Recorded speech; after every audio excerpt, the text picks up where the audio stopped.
en el primer capítulo, por favor. El libro de Daniel, capítulo número 1, y voy a escoger algunos versículos para compartir la palabra. Voy a repetir Daniel en el Antiguo Testamento, en el capítulo 1, y voy a dar lectura el comienzo de este capítulo, que es el número 1. Si tenemos ya la palabra, decimos amén. Ustedes van a estar sentaditos ahí, voy a dar la lectura. La palabra del Señor siempre lo leemos en nombre del Padre, del Hijo y del Espíritu Santo.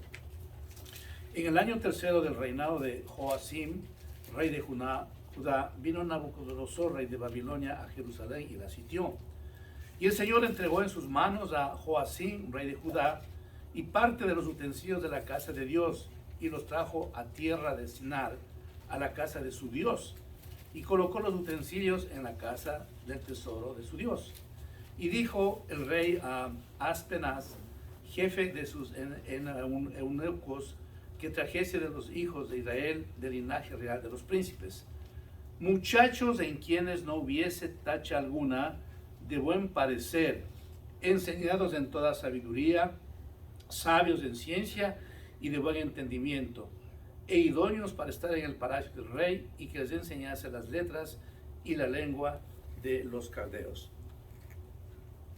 Aquí podemos ver lo que ocurre con el pueblo de Israel. Ellos fueron deportados a Babilonia. Ellos dejan su terruño y tienen que estar en este éxodo obligatorio. El pecado de Israel hizo que el Señor les abandone en el aspecto de que salgan de su terruño. Como pueden ver ustedes, una situación bastante delicada, bastante seria, que tuvieron que dejar a su tierra de Israel para ahora entonces trasladarse a Babilonia y estar como esclavos, estar ellos perseguidos. Así que Nabucodonosor era un hombre pagano, muy inteligente, y entonces él asimila que lo que hay que hacer ahora es tomar a los jóvenes que sean muy sabios, que sean muy inteligentes, para poder enseñarles en su doctrina, en su imperio. No podía haber oportunidad más grande para Nabucodonosor el exigir, el pedir que traigan a los jóvenes de primer nivel, porque entonces de esa manera él podía lavar su cerebro y hacer de ellos lo que él quería, ser líderes de su imperio. Ese es el propósito en el fondo. Y él menciona de que quiere ver a los príncipes, a lo mejor. Él no estaba diciendo tráigame a los que están cultivando la tierra. Dice quiero ver jóvenes, quiero ver príncipes, quiero ver jóvenes sabios, quiero ver gente de primera de los israelitas. Sabía perfectamente que el pueblo de Israel era el pueblo de Dios y que por lo consciente Dios todo el tiempo le regaló a Israel la sabiduría maravillosa, y esto no ha cambiado, porque Israel sigue siendo un país con una población pequeña, 5 millones de habitantes, pero que en verdad Dios ha regalado unos talentos increíbles. Los israelitas en el mundo entero se destacan por su inteligencia, y podría mencionar tantas cosas de Israel hasta este tiempo, pero no, ese no es el mensaje. Así que como ustedes verán, el rey Nabucodonosor quería tener lo mejor de lo mejor. Yo quiero en mi reinado, yo quiero en mi imperio unos jóvenes valerosos, unos jóvenes que pertenezcan a unas familias de destacada abolengo, unos jóvenes que sean realmente inteligentes, sean sabios. Yo no quiero cualquier cosa. Y quiero que ustedes den un entrenamiento de 3 años. Imagínense ustedes, no era un asunto que tomaba a ellos y venía a ser parte de la corona del rey. No, él dijo, hay que darles un entrenamiento, que aprendan el idioma. Así que él quería realmente gente de primera, proyectando que mañana otro día ellos serían los líderes de un imperio pagano. Dios permite a estos jóvenes, que voy a leer de quién se trataba. En el versículo 6 dice que estaban Daniel, Ananías, Misael y Azarías de los hijos de Judá. Y dice en el versículo anterior, en el número 5, que es el rey el que da el menú. Es el rey que está diciéndoles, esto y esto y esto y esto van a comer. Esto y esto y esto van ustedes a beber. Era no un pronunciamiento de cualquier persona, era el menú, la orden del rey de lo que tenían que comer esos 4 israelitas, esos 4 jóvenes sabios, inteligentes. Pero ¿cuál es la grandeza del corazón de aquellos jóvenes? Es que ellos entendían perfectamente que se trataba de una comida pagana, porque esas comidas eran ofrecidas a los dioses. El vino ofrecían a los dioses de ellos. La comida también. Así que ellos tienen un espíritu de discernimiento total, absoluto, como para decir, ¿cómo yo puedo comer esto que no es de Dios? Ustedes perfectamente que en la ley mosaica había ciertas instrucciones impartidas del Señor que hay que comer y que no hay que comer. Así es que ellos, como eran hombres inteligentes, jóvenes inteligentes, que estaban en los 17 años, más o menos, según relata la biografía de ellos, sabían perfectamente lo que estaba ocurriendo. Y entonces, ¿qué se podía hacer ahí en esos momentos? Dos opciones tenían. La primera, decir, bueno, el rey ha dado su menú, el rey nos da su comida, lo vamos a aceptar y se acabó. Estamos hablando, amados hermanos, que era el rey el que disponía, el que dispuso qué es lo que tenían que comer. El rey, no era ninguna otra persona, era una ordenanza de arriba, que por lo tanto tenía que ser cumplida. En la ley persa, si alguna persona no cumplía con el mandato del rey, era muerto. Así que si los jóvenes no aceptaban eso, tenían que ser muertos. Pero sin embargo, nosotros vemos que ellos escuchan lo que ha pasado. Voy a seguir leyendo lo que ocurre después. Dice en el versículo 8, y Daniel propuso en su corazón no contaminarse con la porción de la comida del rey, ni con el vino que él bebía. Pidió por tanto al jefe de los eunucos que no se le obligase a contaminarse. Miren ustedes, amados hermanos, la valentía de Daniel. Les llama al jefe de los eunucos y le dice, yo no quiero esa comida, por favor. Él sabía perfectamente de que si aceptaba la comida del rey que les daba, él entraría en pecado porque estaba comiendo una comida pagana. Pero tiene la suficiente valentía de decirle al jefe de los eunucos, al que estaba controlando la vida de ellos, yo no quiero comer esa comida. ¿Qué se jugaba en ese momento la situación de Daniel? ¿Qué es lo que podía ocurrir? Si él se negaba, se resistía a cumplir una orden del rey, entonces tenía que morir. No había ninguna otra alternativa. Él tenía que morir porque fue una orden del rey que come esa comida. Y él dice, de una forma sabia, empieza a proponer al rey de los eunucos para que se cambie, para que se gire la situación de la oferta. Y aquí, amados hermanos, nosotros tenemos que pensar en lo siguiente. Posiblemente a usted y a mí no nos va a ocurrir eso, que nos quieran dar una comida pagana donde sepamos que vamos a pecar. Pero hay tantas cosas, hermanos, en la vida nuestra, en el caminar, en el correr de nuestra vida cristiana, que el mundo nos propone, nos ofrece. Por eso el apóstol San Pablo dice, todo me es lícito, mas no todo me conviene. Hay cosas en la vida que usted y yo sabemos que no debemos hacer. Por ejemplo, vamos a dejar un momentito a un lado la situación que estamos viviendo de la epidemia, que por cierto todos tenemos que cuidarnos y no estar en grupos. Pero sabemos cada uno de nosotros que no podemos estar en ciertos lugares donde no le honramos al Señor. Por ejemplo, una persona, un hombre de Dios, un cristiano, que ayer tuvo el problema de tomar, por ejemplo, como yo la tuve. Entrar a un bar o estar en una reunión social para estar tomando, eso es abominación al Señor, porque es regresar al pecado.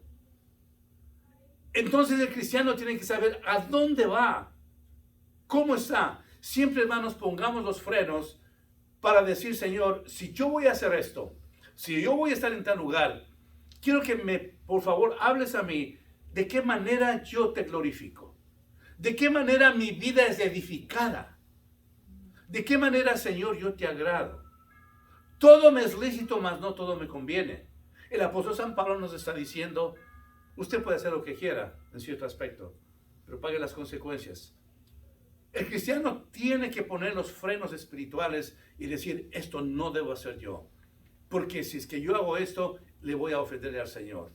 Note usted una cosa interesante, hermanos, que mientras nosotros estamos lejos del mundanal ruido, lejos del pecado del mundo que nos ofrece, usted es más bendecido, porque vive una vida santa. Vive una vida en coordinación con el Espíritu Santo. Vive usted conectado con las cosas del Señor. Solamente usted necesita, hermanos, un solo momento para decir no a la propuesta del enemigo. No lo voy a hacer. Y la palabra del Señor nos enseña claramente, dice, resistid al diablo y él huirá de vosotros. Resistid al diablo y él huirá de vosotros. Entonces el Señor después nos da una energía grande, maravillosa, profunda, que después nos quedamos nosotros extasiados en la misericordia de Dios. Decimos, wow, ¿cómo pude yo salir de esta tentación? ¿Cómo pude decir yo no al pecado? Y ahí me dirijo, hermanos, a la vida también de José. Un hombre maravilloso. A mí me encanta Daniel y José. Un hombre maravilloso. Que cuando tuvo la tentación en sus manos, en sus ojos, carnalmente podía haber aceptado. Pero no. Un joven de 18 años fue corriendo y no quiso ofenderle al Señor. Y dejó ahí la tentación del pecado. Él se mantuvo en una línea de agradarle al Señor. Él tenía apenas, hermanos, 18 años, José, pero dijo no al pecado. Entonces, cuando nosotros nos resistimos a renunciar al pecado, a renunciar a las tentaciones, hay rédito, hay compensación, hay bendición. La historia ustedes la conocen perfectamente de José. A los 30 años él llega a ser gobernador de todo un imperio egipcio. ¿Por qué? Porque él amaba al Señor. Porque él entendía que no podía seguir la dirección de la tentación. Él renunció a todo, hermanos. Ese momento que nosotros vemos la tentación en nuestras vidas, es el momento que tenemos que ponernos la coraza de Jesucristo y decir no. En la segunda epístola del apóstol San Pedro nos dice que él sabe aún librar de la tentación a los piadosos. Así es que no estamos solos. Daniel, ¿por qué se exigió a decir, un momento, Señor, yo soy un israelita? Es lo que trató de decirlo. Yo soy un israelita, yo no como esta comida. Yo tengo una ley de Jehová que me dice, comerás esto, comerás esto, comerás esto. Aquí ustedes me están dando una comida pagana. Yo voy a ofender a mi padre. Una verticalidad de parte de Daniel en la edad que tenía increíble, hermanos. Él estaba en una situación de decir, o me matan, o Dios hace un milagro. Pero yo no voy a obedecer lo que el inicuo me está diciendo. Hay ocasiones, hermanos, en el contexto de nuestra vida cristiana, en especial cuando estamos algo jóvenes, que la tentación que nos proviene de otras personas, nosotros la aceptamos olímpicamente, hermanos. La aceptamos sin ningún problema, muchas veces por complacer a la familia, muchas veces por complacer a los amigos, muchas veces por complacer a los jefes. Es una lucha, es una batalla. Y no hay cosa más maravillosa, hermanos, que cuando viene la tentación, nosotros podamos decir no. Porque mayor es el que está conmigo que el que está en el mundo. Dios nos da la fortaleza para resistir al enemigo, hermanos. Especialmente los jóvenes de este tiempo, hermanos. Tienen que ser como Daniel, inteligentes, sabios, temerosos de Dios. Hay tantas ofertas y tantas cosas, hermanos, en este mundo que le podemos fallar al Señor. La tecnología, que para mí es una delicia, usar un celular aún para mi ministerio y para tantas cosas, qué precioso que es. El enemigo lo ha desviado y a veces es para el pecado. Los jóvenes están expuestos a esos. Los jóvenes están mirando lo que el enemigo está poniendo en sus manos. Pero aquí hay una lección tremenda para niños, jóvenes y adultos, de que cuando se quiere hacer las cosas correctamente ante los ojos del Señor, uno dice no al pecado. para nosotros ser bendecidos, hermanos. Entonces, vemos en la palabra del Señor, en el versículo 9, dice, y puso Dios a Daniel en gracia y en voluntad con el jefe de los eunucos. Aquí quiero detenerme un momentito, hermanos. Cuando ya miró Dios el corazón de Daniel, entonces el Señor pone favor, pone gracia, para que cuando nos comunicamos con las personas que quizás van a empujarnos al pecado, acepten lo que nosotros queremos. El Señor empieza a trabajar inmediatamente. Pero escúchenme bien esto que es importante, hermanos. Pero primero quiere el Señor que nosotros demos el paso de fe.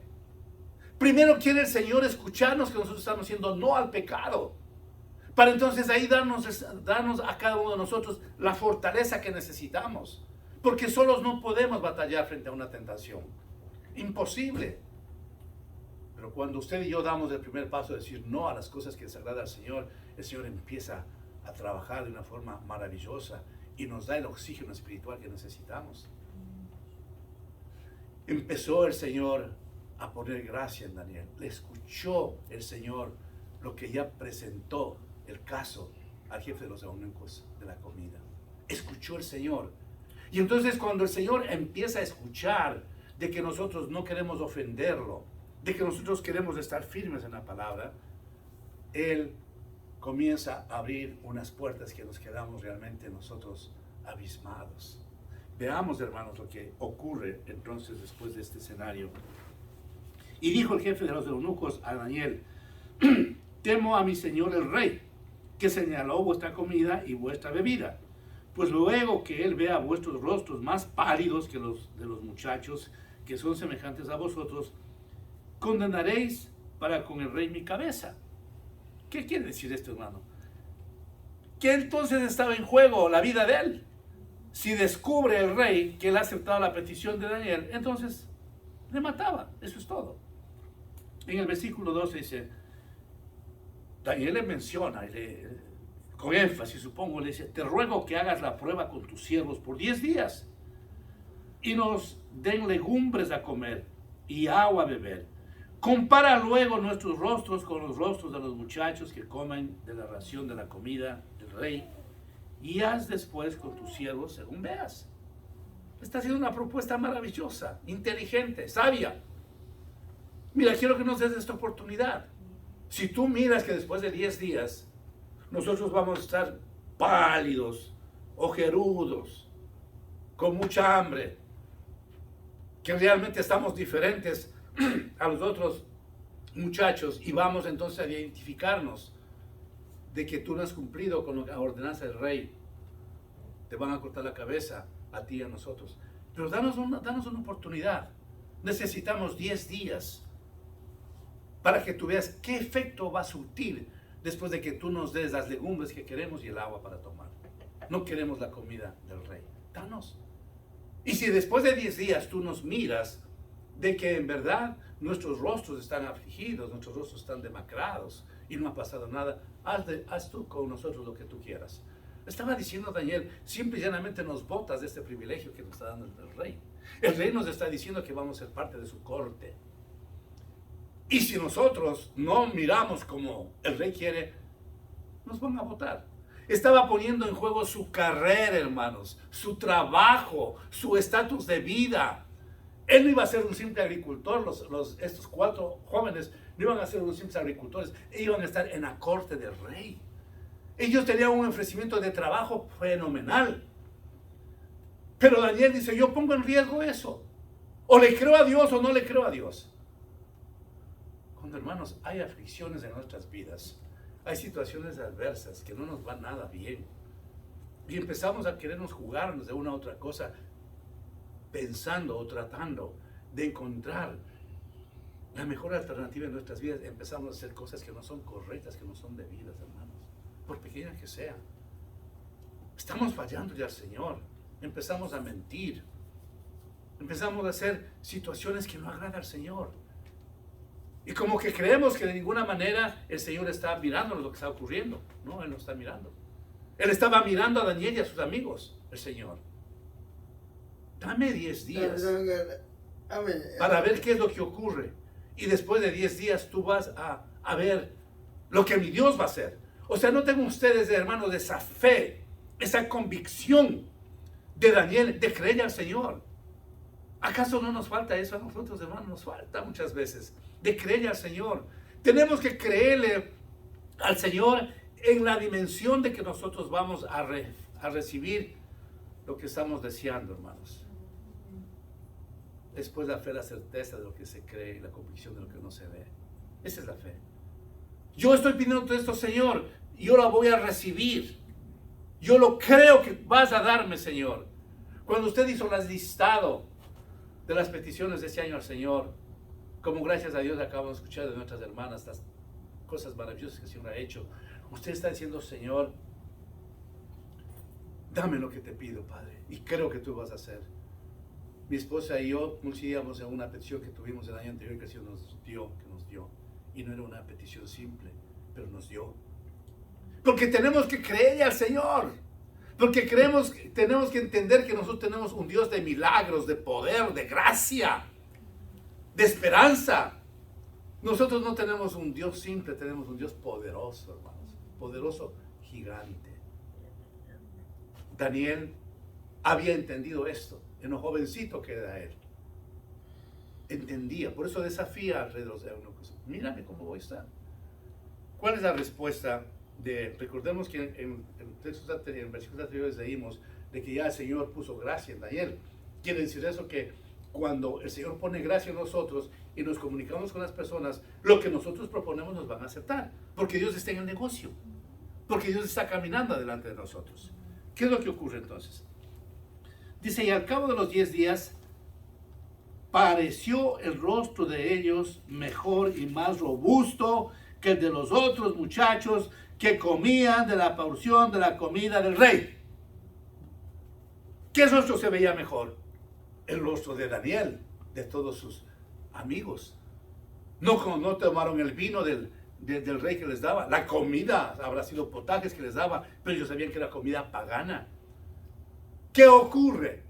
Mira el jefe de los eunucos, que sus rostros habrán estado brillando.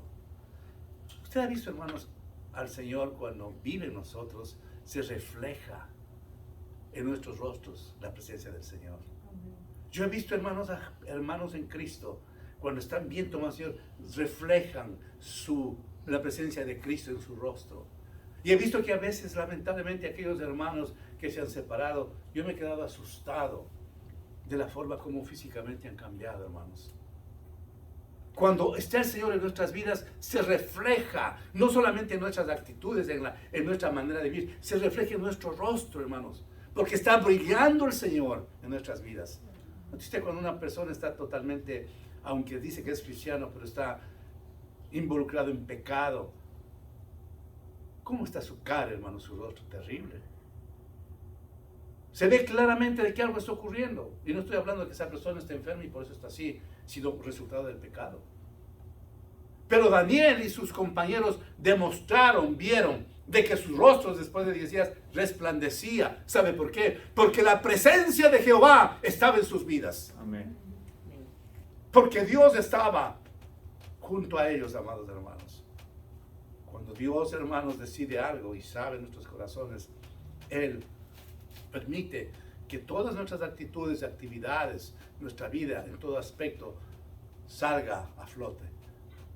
Cuando estamos llenos del Señor, tenemos un lenguaje de Dios.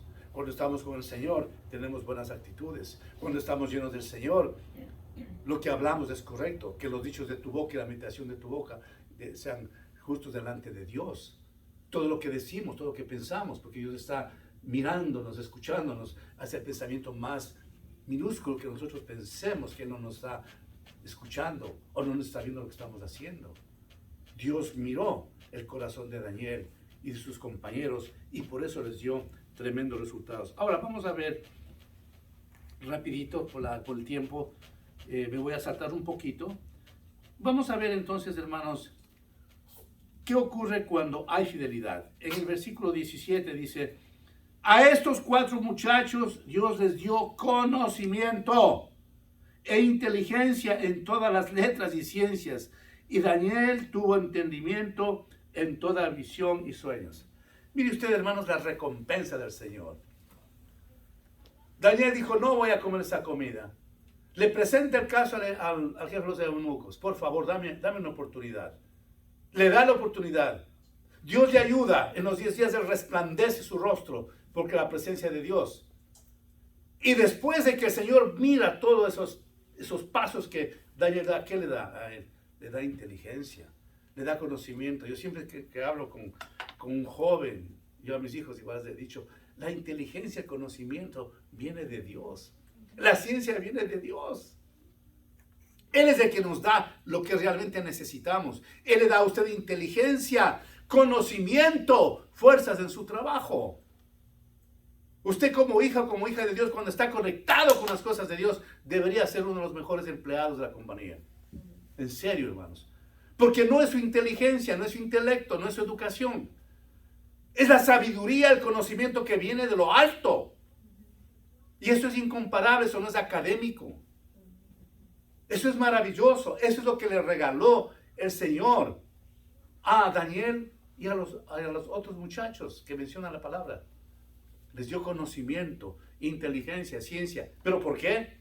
Porque vio el Señor el comportamiento que ellos tenían. Amados hermanos, ¿qué esperamos nosotros en nuestras vidas para ser obedientes al Señor? ¿Para qué nos da? Para que Él nos dé lo que necesitamos. Él no solamente quiere bendecirnos en el área espiritual, que ya lo conocemos, ya dio su vida por nosotros. Él no nos quiere bendecir solamente con un puñado de dólares. Él quiere darnos conocimiento, inteligencia, nos quiere dar ciencia para que nosotros, hermanos, podamos transmitir el Evangelio a otras personas. El Señor está listo para darnos esa bendición. Pero es asunto de nosotros. ¿Cómo ven nuestras vidas para que tengamos el merecimiento, si podemos expresarnos así, para recibir todas esas cosas? ¿Cómo estamos? Daniel estuvo totalmente protegido por el Señor. Miró el Señor a ese grupo de jóvenes que estaban dispuestos a dar su vida, pero no para no contaminarse con algo que era despreciable ante los ojos de Jehová. Entonces Dios honra al que le honra. Así es la palabra de Dios. Yo honro al que me honra. Cuando usted y yo le honramos al Señor, Él de alguna manera, de alguna forma, nos honra de una manera maravillosa. Voy a leer los últimos versículos que dice: y el rey habló con ellos, estoy leyendo 19. Y el rey habló con ellos y no fueron hallados entre todos ellos. Escúchese bien esto. Y el rey habló con ellos y no fueron hallados entre todos ellos otros como Daniel, Ananías, Misael y a Zacarías. Así pues estuvieron delante del rey en todo asunto de sabiduría e inteligencia que el rey les consultó, los halló 10 veces mejores que todos los magos y astrólogos que había en todo su reino. Miren, hermanos, cuando viene la sabiduría del cielo, dice la palabra del Señor que ellos se miraron 10 veces mejores que las otras personas. ¿Por qué? Porque tuvieron la inteligencia, hermanos, del cielo. La inteligencia soberana, la que no podemos comparar. Ese es el Dios que nosotros tenemos. El resto de la historia de Daniel es maravilloso. Este libro es precioso, hermanos. Cómo el Señor usa a Daniel por el mero hecho de dar su corazón al Señor. Por eso en el libro de Proverbios, hermanos, solamente el Señor nos pide algo que siempre les he dicho a ustedes: dame, hijo mío, tu corazón y miren tus ojos mis caminos. Dios no puede pedirme nada a mí porque no tengo para darle que no sea mi corazón. El Señor no puede pedirle nada a usted que no sea su corazón. Y dice: y mire tus ojos mis caminos. Vio el Señor el corazón de Daniel, que era puro, que era santo, que era digno, que nunca se acobardó frente a un ofrecimiento pagano. Y cuando Daniel actuó como un hijo de Dios, tuvo la recompensa. ¿Cuál es la recompensa que usted y yo estamos teniendo en estos últimos tiempos, hermanos? ¿Estamos secos de recompensas o qué nos pasa? Cuando usted y yo, hermanos, tomemos la decisión solemne de hacer la completa voluntad del Señor, de entender que la sabiduría viene de arriba, de entender de que el Señor nos protege, nos cuida en los momentos que más le necesitamos, poniendo en juego de vida como lo hizo Daniel. Él nos honra, hermanos, pero quiere ver en su vida y en la mía que demos el primer paso. El Señor siempre va a querer de que su pueblo da su primer paso para Él hacer el resto. Daniel nunca se detuvo en decir quién era Él. Daniel nunca se acobardó, pero Dios le honró y le dio a él y a sus compañeros 10 veces más la sabiduría que a los otros sabios y astrólogos. Eso es lo que hace el Señor con nosotros. Nos hace gente sabia, gente prudente, gente honesta, gente santa, gente que sabe trabajar. Esas son las cosas que el Señor hace en nuestras vidas, hermanos. ¿Vale la pena seguirle al Señor? Amén. Amén. Amén. Amén. Sí vale la pena seguir al Señor, pero con esa verticalidad de santidad y ofrecimiento de todo lo que nosotros tenemos en nuestras vidas. Inclinen su rostro, por favor. Padre bendito, te adoramos y te bendecimos, Señor. Levanto mis manos a suplicarte que estos corazones que tú nos has pedido que te demos estén santos, puros y limpios, Señor. Retira en esta mañana, Señor, todo lo que nos sirve en nuestras vidas y pon lo que nos hace falta, Padre. Ayúdanos, Dios mío, a serte fiel, para que tú te glorifiques en nuestras vidas, Señor. Ayúdanos, Padre bueno, en todas las áreas de nuestras vidas. A veces somos cobardes, Señor, y no tomamos las decisiones que tú quieres, pensando que nos va a ir mal. No, Señor, ayúdanos a serte fieles, para que esa sabiduría, ese conocimiento, esa ciencia venga de lo alto para nosotros poder seguir siendo bendecidos. En nombre de Jesús oramos. Amén.